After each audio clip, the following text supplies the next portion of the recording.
Hello friends, आज हम पढ़ेंगे introduction to different dosage form. ये फार्मास्यूटिक्स 1 का टॉपिक है। चैप्टर नंबर 1 है जो बच्चे डिप्लोमा इन फार्मेसी कर रहे हैं, और जो बच्चे बैचलर्स इन फार्मेसी में हैं वहाँ पे भी टॉपिक तो सेम है बट चैप्टर अलग रहते हैं। तो सबसे पहले हमारे इसके अंदर टॉपिक आता है व्हाट इज़ ड्रग। एक्चुअली में ड्रग होता क्या है। तो ड्रग को हम जो डिफाइन करते हैं, WHO ने एक डेफिनेशन दे रखी है, हम उसके टर्म पर ड्रग को डिफाइन करते हैं। Drug may be defined as the agent which are intended for the use. तो ड्रग एक ऐसा एजेंट है जिसको हम यूज़ करते हैं for diagnosis, mitigation, treatment, cure and prevention of disease in man and animals. तो बेसिकली डायग्नोसिस का मतलब तो यही होता है कि कोई भी अगर हमारी किसी की बॉडी में कोई डिजीज़ है तो उसका पता लगाना डायग्नोसिस हो जाता है। मिटिगेशन का मतलब क्या होता है, action of reducing something harmful. किसी की बॉडी में कोई टॉक्सिसिटी है या समथिंग एक्सेट्रा कुछ भी है तो उसका एक्शन कम करने में ड्रग हेल्प करता है, मिटिगेशन की तरह यूज़ करते हैं हम। ट्रीटमेंट, क्योर हमको पता ही है, किसी को ठीक करने में, प्रिवेंशन में वैक्सीन्स वगैरह आ जाती है किसी को ऑलरेडी प्रिवेंट करने में डिजीज से, तो ये हमारी ड्रग हो जाती है। And why need different dosage form. अब बात आती है, हम देखते हैं कि अलग अलग डोसेज फॉर्म में हम पे ड्रग्स रहती है, मेडिसिन रहती है, बट उसकी नीड क्यों है। क्योंकि होता क्या है ना, we are rarely administered into a pure state. हम मतलब रेयरली ही कोई ड्रग की प्योर स्टेट लेते हैं, क्योंकि प्योर स्टेट हम ले ही नहीं पाते, किसी भी ड्रग का एडमिनिस्टर नहीं कर सकते। क्यों? क्योंकि उसमें इंस्टेबिलिटी रहती है और पैलेटेबिलिटी की प्रॉब्लम रहती है, और भी बहुत कुछ रहता है। इंस्टेबिलिटी का मतलब क्या कि भाई कोई ड्रग है वो जैसा नेचुरल में हमको मिल रही है ना, उसको हम रख ही नहीं सकते, उनको स्टोर ही नहीं कर सकते, तो स्टेबल नहीं है।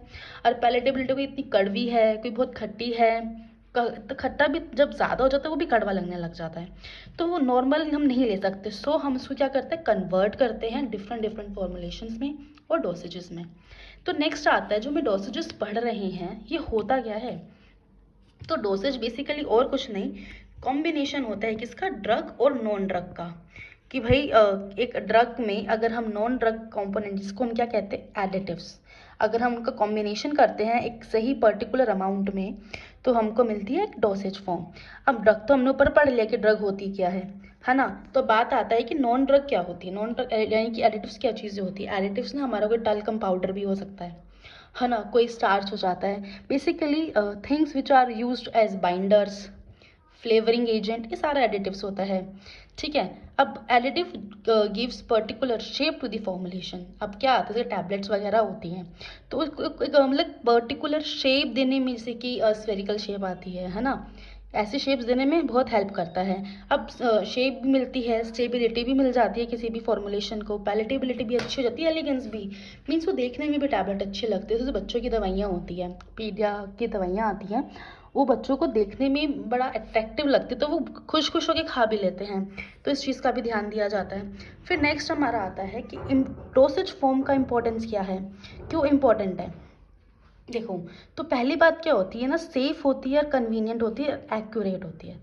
सेफ़ क्योंकि जब कभी भी कोई डोसेज फॉर्म बनाई जाती है वो बहुत तरह के टेस्ट से होके निकलती है, तो सेफ्टी तो वहाँ मेजर हो जाती है, इसकी कन्वीनियंट भी होती है, एक्यूरेट, पूरा का पूरा टेस्टेड रहता है, और एक पर्टिकुलर अमाउंट में सारी चीज़ें डाली जाती है, जितना भी उसके अंदर सॉल्ट डल, तो एक्यूरेट रहती है वो, कि हर बार पेशेंट खाएगा तो सेम ही अमाउंट की मेडिसिन जाएगी उसके पास, सेम अमाउंट की मेडिसिन एडमिनिस्टर कर रहा है वो, तो एक्यूरेट भी रहती है। फिर आते हैं वो easily identified by colours and shapes. जैसे बहुत जो बुजुर्ग लोग होते हैं वो कहते हैं हमें हरे पत्ते की दवाई चाहिए, या नीले पत्ते वाली पैरासीटामोल होती है, डोलोपार होती है, तो एक कलर से उनको ईजिली आइडेंटिफाई हो जाता है कि कोई किसी घर में कोई अकेला है तो उसको पता है कि मुझे पीली गोली खानी है, ये सारी इन चीज़ों पता चल जाता है, तो आइडेंटिफाई करना आसान हो जाता है। Protect drug from oxidation, reduction, hydrolysis. Coated tablet की बात कर रखे हैं यहाँ पे।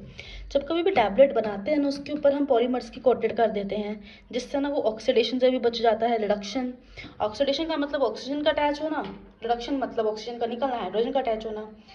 And next is protect destruction from gastric juice, enteric coated tablet. होता क्या है इसके अंदर कि कुछ मेडिकामेंट होती है, हमको चाहिए उसमें कि जो हमारी मेडिसिन है ना वो हमारे स्मॉल इंटेस्टाइन में जाके ही अपना वर्क शो करे, एक्शन शो करे, बट होता क्या है, पहले जीआईटी ट्रैक्ट में हमारा गैस्ट्रिक जूस पड़ता है स्टमक में, तो वो टैबलेट ना वहाँ डिस्ट्रॉय हो जाते हैं। तो हम क्या करते हैं, एंटारिक कोटेड टैबलेट, एक पॉलीमर की लेयर चढ़ जाती है, जिससे होता क्या है कि जब वो डाइजेस्टिव सिस्टम में यानी कि स्टमक में जा रही है ना वो, तो वहाँ पे वो रिलीज ही नहीं होती है, ना वो खराब होती है, कुछ नहीं होती है। जब फिर वो वहाँ से पास ऑन होके इंटेस्टाइन में चली जाती है और वहाँ एक्शन रिलीज करती है, अपना शो करती है सारा। टू कंसील ऑब्नॉक्शियस टेस्ट, यानी कि अब मेडिसिन है ऑफ कोर्स टेस्टी तो होती है नहीं, तो हम क्या करते हैं, जैसे कि कैप्सूल्स होते हैं, कैप्सूल के तो बाहर तो जेलेटिन का कैप्सूल है, सारी जो मेडिसिन है वो अंदर ही है, तो हम कैप्सूल खाते, कैप्सूल के टेस्ट ही नहीं होता, तो हमने उसका टेस्ट ही ख़त्म कर दिया। और फ्लेवर्ड सिरप होता है, जैसे कि हमारे पास ब्रोमोहेक्सिन का सिरप आता है, वो क्या रहेगा, कफ सिरप आता है तो वो वेनिला फ्लेवर है, ऑरेंज फ्लेवर है, तो मतलब उनका कंजप्शन करना बड़ा आसान है, एडमिनिस्टर ईजिली कर लेते हैं। फिर नेक्स्ट आता है insertion of drug into body cavity, suppositories की बात कर रखी है यहाँ पे।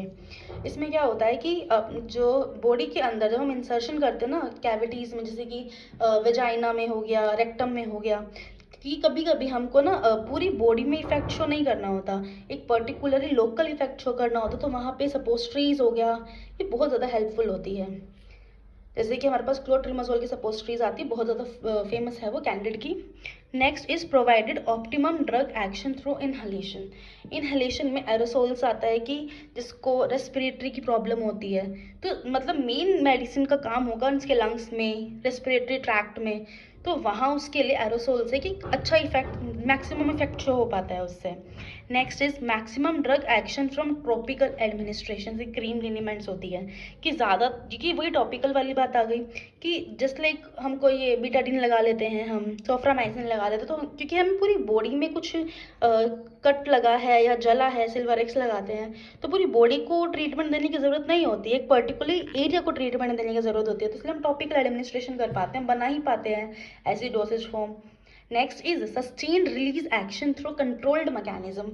अब क्या सस्टेन्ड रिलीज एक्शन में क्या रहता है कि मतलब हम जब मेडिसिन दे रहे हैं ना, हम मेडिसिन के अंदर लेयर्स बना देते हैं, उस तरह से मेडिसिन को डिज़ाइन कर देते हैं कि हमको एक ही बार मेडिसिन खा रहे हैं, लेकिन उस मेडिसिन में से जो मेडिकामेंट है बॉडी के अंदर जाके रिलीज एक टाइम पीरियड के बाद खुद ही हो रहा है, 4 घंटे बाद, 7 घंटे बाद अपने आप रिलीज हो रहा है, हमें बार बार मेडिसिन एडमिनिस्टर करने की ज़रूरत नहीं पड़ रही है। 10th is provide dosage of soluble as well as insoluble drugs.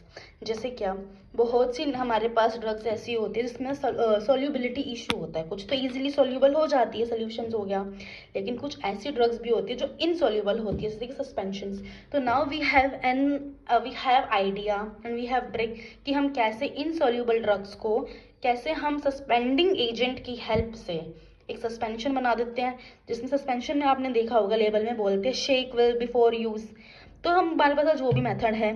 फिर next is provided drug into body tissue directly to circulatory system, like अब फर्स्ट पास मेटाबॉलिज्म को हटा दो, बाईपास कर दो, तो वो भी हमारे पास आज मेथड है जिसके अंदर हम आईवी इंजेक्शंस वगैरह की हम बात करते हैं, तो डायरेक्टली इंजेक्शन ही दे देती है कि इंजेक्शन से थोड़ा सा असर जल्दी होता है, लीवर वगैरह में दवाई नहीं जाती है हमारे।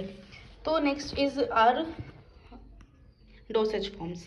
अब डोसेज फॉर्म्स का एक चार्ट है, कैसे कैसे डोसेज फॉर्म होती है। डोसेज फॉर्म हमारी सॉलिड में पाई जाती है, लिक्विड में एंड सेमी सॉलिड्स होती है। अगर हम पहले सॉलिड की बात करें ना, सॉलिड में भी हमारा यूनिट डोसेज फॉर्म होता है और बल्क में होता है। यूनिट डोसेज फॉर्म में मतलब से एक टैबलेट खानी है, एक पर्टिकुलर एक ऐसा टैबलेट बन जाएगी, ये टैबलेट है, एक यूनिट, एक ही टैबलेट, यूनिट मतलब 1। बल्क में हमारे पास पाउडर आता है कि मतलब एक चम्मच हम पाउडर भर के खा रहे हैं, उस तरह से रहता है। इसमें हमारे पास यूनिट डोसेज फॉर्म में टैबलेट, कैप्सूल, पिल, पाउडर्स में हमारे पास ना सैशे स्पेशली रहते हैं, एक बेसिकली एक नपे हुए पाउडर रहते हैं कि इतना यूनिट रहेगा, एक ही बार में ले लो।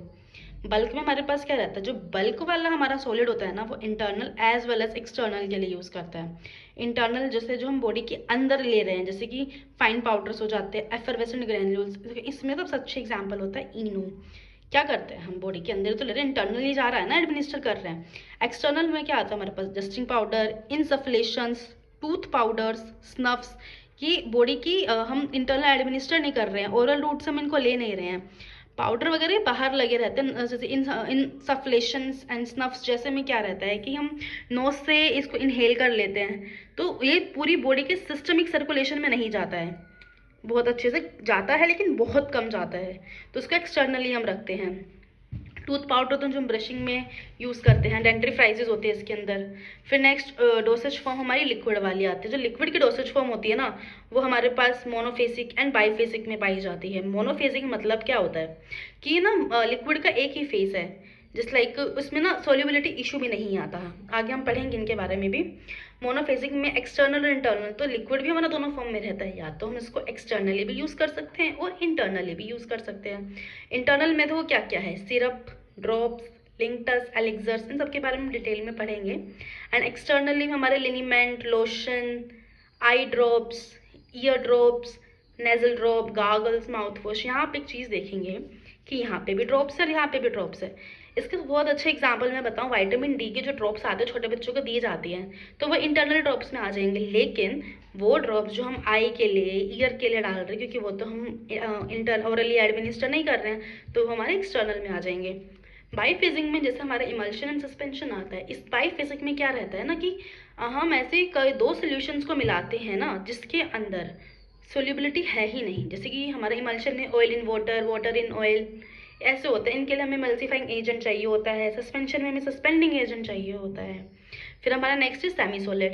सेमी सॉलिड भी ऐसा ही है, same external and internal. External semi solid में क्रीम, जेल, पेस्ट, क्योंकि थिक होते हैं। जैसे हमारा लोशन होता है, बॉडी लोशन थोड़े से लाइट होते हैं और थोड़े से ढीले होते हैं, लेकिन जब हम क्रीम की बात करते हैं ना, क्रीम थोड़ी सी गाढ़ी होती है।